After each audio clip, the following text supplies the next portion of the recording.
မြတ်စွာဘုရားကစကားသုံးခုနဲ့ပြောထားတာရှိတယ်မိဘကသားသမီးတွေပေါ်မှာဘလို့ကျေးဇူးပြုတယ်ဆိုတာသုံးခုတည်းနဲ့အလုံးချုပ်မိငုံမိအောင်ကာဘာဖြစ်အောင်ပြောထားတယ်စကားသုံးခုရှိတယ်သုတ္တန်တိုင်းမှာလို့မိဘနဲ့ပတ်သက်လာပြီးပြောတဲ့အခါမှာအဲ့ဒီစကားလေးပါတယ်ပဟုပကာရဘိက္ခွေမာတာပိတရောဗုဒ္ဓနာယဟန်တို့မိဘသားသမီးတွေပေါ်မှာကျေးဇူးများတယ်တဲ့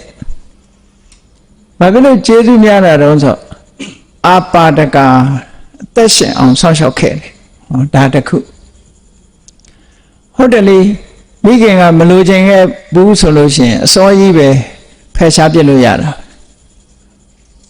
ဒီကနေ့ခေတ်မှာမေတ္တာပြတ်လို့လူဘဝတောင်မှမလာရဘူးဆိုပြီးတော့ပိတ်ဆို့တာတွေရှိနေတာပဲတော်တော်ဆန်းကျင်တဲ့ခေတ်ပဲနော်လူဘဝလာခြင်းတိုင်းမလာရဘူးမနုဿတ္တဘာဝတုံတော်ဆိုလူဘဝလာခြင်းပါတယ်ဆိုတောင်မှပဲဟေးမလာခဲ့နဲ့ဆိုပြီးတော့မောင်းထုတ်ခံရတဲ့လူတွေရှိတယ်ကံမကောင်းအကြောင်းမလိုက်ရင်ဒီလိုခံရမှာပဲနော်အဲ့တော့လူဘဝကိုတားဆီးပိတ်ပင်နေကြတဲ့ဟာတွေခေတ်မှာပေါ်နေတယ်အဲ့ဒီမှာအပါဒကမိမိလူသားဘဝရလာတဲ့အခါမှာဆောင်းလျှောက်တယ်ဘေးရန်အန္တရာယ်တွေမကြောက်ဆောင်းလျှောက်တယ်ဒါမိဘရဲ့ကြည့်စဉ်းစားကြည့်ကလေးငယ်ဘဝဆိုတာသူ့ခြေသူ့လက်တင်နိုင်တာမှမဟုတ်တာသူကသူရေထားတောင်းနိုင်တာမှမဟုတ်တာစားလဲစားတယ်လို့ပြောနိုင်တာမှမဟုတ်တာအဲ့ဒီအချိန်လေးမှာအမေဖေရတာမဆောင်းလျှောက်ဘူးဆိုရင်ဘယ်တော့ဒုက္ခရောက်မလဲကိုယ့်အကိုစဉ်းစားကြည့်ပါဒါကြောင့်မို့မိဘရဲ့ကျေးဇူးဟာလုံးဝမမေ့သင့်ဘူးလို့ပြောတာအပါဒကဆောင်းလျှောက်ခဲ့တယ်ဆောင်းလျှောက်ရင်ဆောင်းလျှောက်တာမဟုတ်ဘူးမိဘကပောဒကလို့ကျူတိုက်ကျွေးမွေးခဲ့တယ်ဘုရားရဲ့တရားတော်ရလို့ဆိုတာသွေးပဲတဲ့မိခင်ရဲ့မေတ္တာအရှိန်ဟပ်မှုကြောင့်မို့လို့သွေးဟာဖြူသွားရတယ်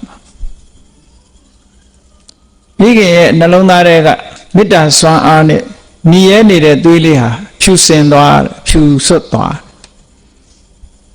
ကဲပြီးကဲပြောင်းတယ်ဆိုတာရှိတယ်လေစိတ်ဆိုးကြည့်ပါလားမျက်နှာရည်ဖြူရကနေနေလာမှာပဲဒါစိတ်ရဲ့လှုံ့ဆော်မှုတွေခေါ်တာပေါ့မိခင်မှလည်းဒီစိတ်ရဲ့လှုံ့ဆော်မှုကြောင့်သားသမီးကိုတိုက်ကျွေးမဲ့ရင်သွေးဟာဖြူလာတယ်ပေါ့စိတ်ဆွမ်းအားမေတ္တာဆွမ်းအားကြောင့်ဖြူလာတယ်ဒါကြောင့်မြတ်စွာဘုရားကအဲ့ဒါမိဘရဲ့သွေးလို့ပဲပြောတာပဲနှုတ်ရည်ဆိုမိဘရဲ့သွေးပောဒကငယ်ငယ်လေးတဲ့မစားနိုင်တဲ့အချိန်မှာမိဘကချွေးလာခဲ့တာနောက်တစ်ခုကိုခြုံပြီးတော့ပြောလိုက်တာဣမတ္တလောကတ္တဓာတိတာရောတဲ့ဒီကနေ့ကြုံတွေ့နေရတဲ့လောကကြီးကိုဘယ်သူပြတာတုံးဆိုမိဘကပြတာလောကမှာခိုင်းလုပ်ပြီးတော့လိုက်ပြမယ်ဆိုရင်ကျေးဇူးတင်တယ်ပြောကြအောင်ပါပဲလူလောကလူအကြောင်းလူဘဝမှာတွေ့ကြုံခံစားရသမျှဟာမိဘကပေးတာလို့ပဲပြောလို့ရဒါကြောင့်မို့မြတ်စွာဘုရားဒီအချက်၃ချက်ကိုနဲ့မိဘသိကျေးဇူးများတယ်ဆိုတာကိုဒီ၃ခုတည်းနဲ့စကားကုန်အောင်ပြောထားတာနော်အာဘာရကဆောင်းလျှောက်တယ်ပောဒကကျွေးမွေးတယ်ဣမတ္တလောကတ္တဓာတိတာရောဒီလောကကြီးကိုပြတယ်ဒီလောကကြီးမြင်ခွင့်ရတာ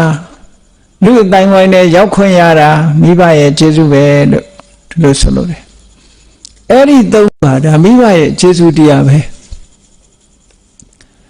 ကျန်တာတွေလျှောက်ချက်ပြီးတော့ပြောရင်ပြောလို့ဆုံးမှာမဟုတ်ဘူးလေမြတ်စွာဘုရားဒါမှမဟုတ်ဒီ၃ချက်နဲ့ပဲ